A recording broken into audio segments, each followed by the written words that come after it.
Dhanik Bharat Educational Institutions, Inter, IIT, JEE, NEET, admission opened. Hat-trick ఓటముల తర్వాత మళ్ళీ గెలుపుబాట పట్టింది ఢిల్లీ క్యాపిటల్స్. రాజస్థాన్ రాయల్స్పై 7 వికెట్ల తేడాతో గెలిచింది. 226 పరుగుల లక్ష్యాన్ని 19.1 ఓవర్లోనే ఢిల్లీ ఛేదించింది.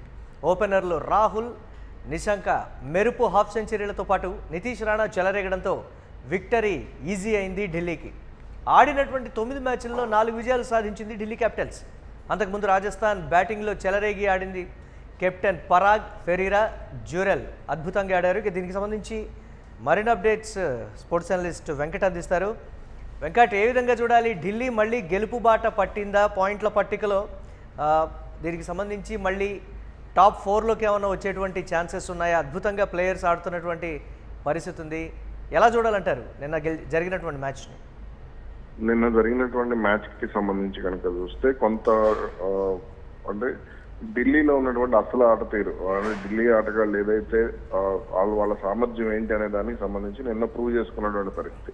కేఎల్ రాహుల్ కానీ, పదుమ్ నిశంక కానీ, ఆ తర్వాత అశుతోష్ శర్మ కానీ, వీళ్ళు ట్రిస్టన్ స్టబ్స్ కానీ, అలాగే నితీష్ రాణా కానీ, వీళ్ళు ఆడినటువంటి ఇన్నింగ్స్ ఏవైతే ఉన్నాయో అవన్నీ కూడా చాలా అద్భుతంగా అనిపించింది. అంటే ఎక్కడా కూడా త్వరపడకుండా, ఎక్కడా కూడా కంగారు పడకుండా వాళ్ళు అంటే కీలకమైనటువంటి సమయంలో పవర్ ప్లేలో దాదాపుగా 70 పరుగులు చేసినట్టున్నారు వాళ్ళు నిన్న. అది వాళ్ళకి చాలా వరకు కూడా ప్లస్ అయిందని చెప్పుకోవాలి. ఇక ఆ తర్వాత వచ్చిన అంటే నిశంక్ అవుట్ అయిన తర్వాత కొంత కేఎల్ రాహుల్, నితీష్ రాణా వీళ్ళిద్దరూ కూడా ఇన్నింగ్స్ ను ఎక్కడా కూడా అంటే వాళ్ళ ఓపెనర్లు ఇద్దరు కూడా తీసుకొచ్చినటువంటి టెంపోని అది 1-2 ఓవర్లు కొంత స్లో అయినట్టు కనిపించినా ఆ తర్వాత మళ్ళీ ఇద్దరు దూకుడుగా పరుగులు చేయడంతో ఢిల్లీ మంచి విజయాన్ని తన ఖాతాలో వేసుకుందని చెప్పుకోవచ్చు. ఇక బౌలింగ్ యూనిట్ కి సంబంధించి మిచెల్ స్టార్క్ మరో 2 అంటే గతంలో ఇంకో 2 మ్యాచ్లు ముందే వచ్చుంటే బాగుండేదేమో అనిపించింది. ఎందుకంటే అతని బౌలింగ్ వల్లనే కొంత కీలకమైనటువంటి వికెట్లను ఆర్ఆర్ కోల్పోయినటువంటి పరిస్థితి.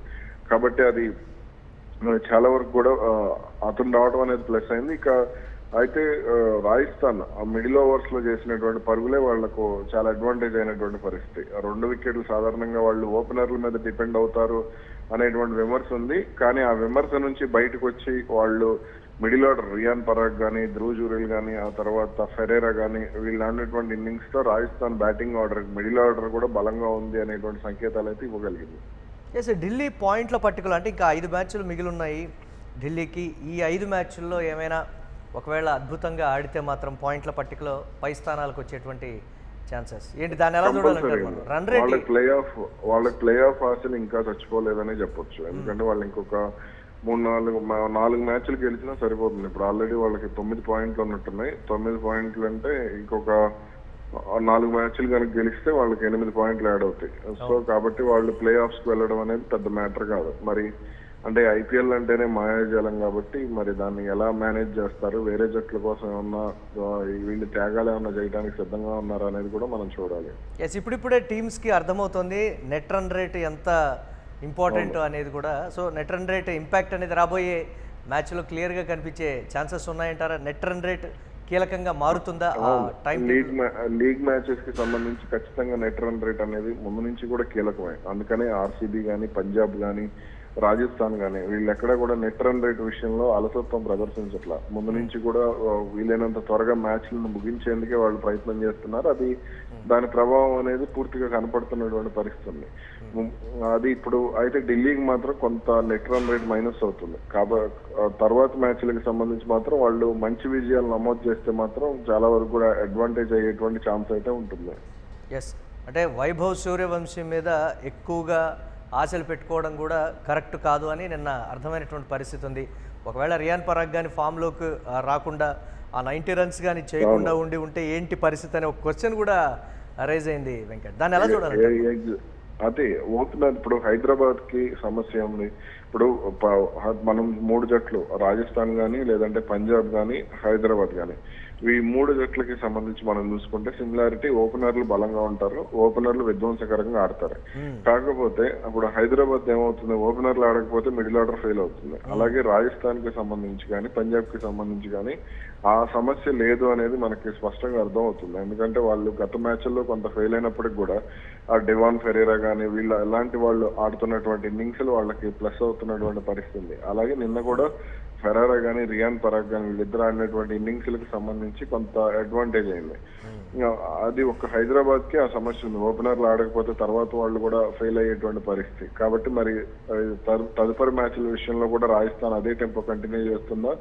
అలాగే వైభవ్ సూర్యవంశీ భారీ అంచనాలతో ఉన్నటువంటి వైభవ్ సూర్యవంశీ మీద అలాగే అంటే ఎప్పుడు ఒక ఆటగాడి డామినేషన్ అయితే కొనసాగేటువంటి అవకాశం ఉండదు. దాన్ని ఖచ్చితంగా కట్టడి చేసేటువంటి అవకాశం ఉంటుంది. మరి దాని నుంచి వైభవ్ సూర్యవంశీ ఎలా అంటే వీక్నెస్ నుంచి బయటకు రాకపోతే తర్వాత మ్యాచ్లు అయినా సరే ఇబ్బంది అయ్యేటువంటి ఛాన్స్ ఉంది.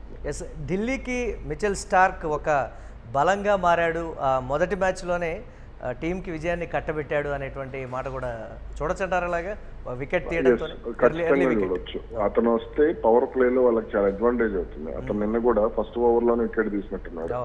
అది ఎప్పుడు కూడా చాలా వరకు కూడా అడ్వాంటేజ్ అవుతుంది. అతను టెస్ట్లు అయినా సరే, వన్డేలు అయినా సరే, ఇలా T20లు అయినా సరే, ఏదైనా సరే అతను ఫస్ట్ ఓవర్ లోనే వికెట్ తీయగలిగే క్యాపబిలిటీ ఉన్నటువంటి ప్లేయర్. కాబట్టి అతను రావటం అనేది ఢిల్లీ బౌలింగ్ యూనిట్ కు చాలా వరకు కూడా అడ్వాంటేజ్ అవుతుంది. అవసరమైతే బ్యాటింగ్ కూడా కనీసం ఒక 15-20 పరుగులు కూడా అతను చేయగలిగే కెపాసిటీ ఉన్నటువంటి ప్లేయర్. కాబట్టి ఈ కీలకమైనటువంటి రాబోయే 5 మ్యాచ్లకి సంబంధించి మాత్రం అతను సమర్థవంతంగా రాణించగలిగితే చాలా వరకు కూడా అడ్వాంటేజ్ అవుతుంది. Yes right, thanks for analysis Venkat. ఇక హ్యాట్రిక్ ఓటముల తర్వాత మళ్ళీ గెలుపు బాట పట్టింది ఢిల్లీ క్యాపిటల్స్. రాజస్థాన్ రాయల్స్ పై 7 వికెట్ల తేడాతో గెలిచింది. 226 పరుగుల లక్ష్యాన్ని 19.1 ఓవర్లోనే ఢిల్లీ ఛేదించింది.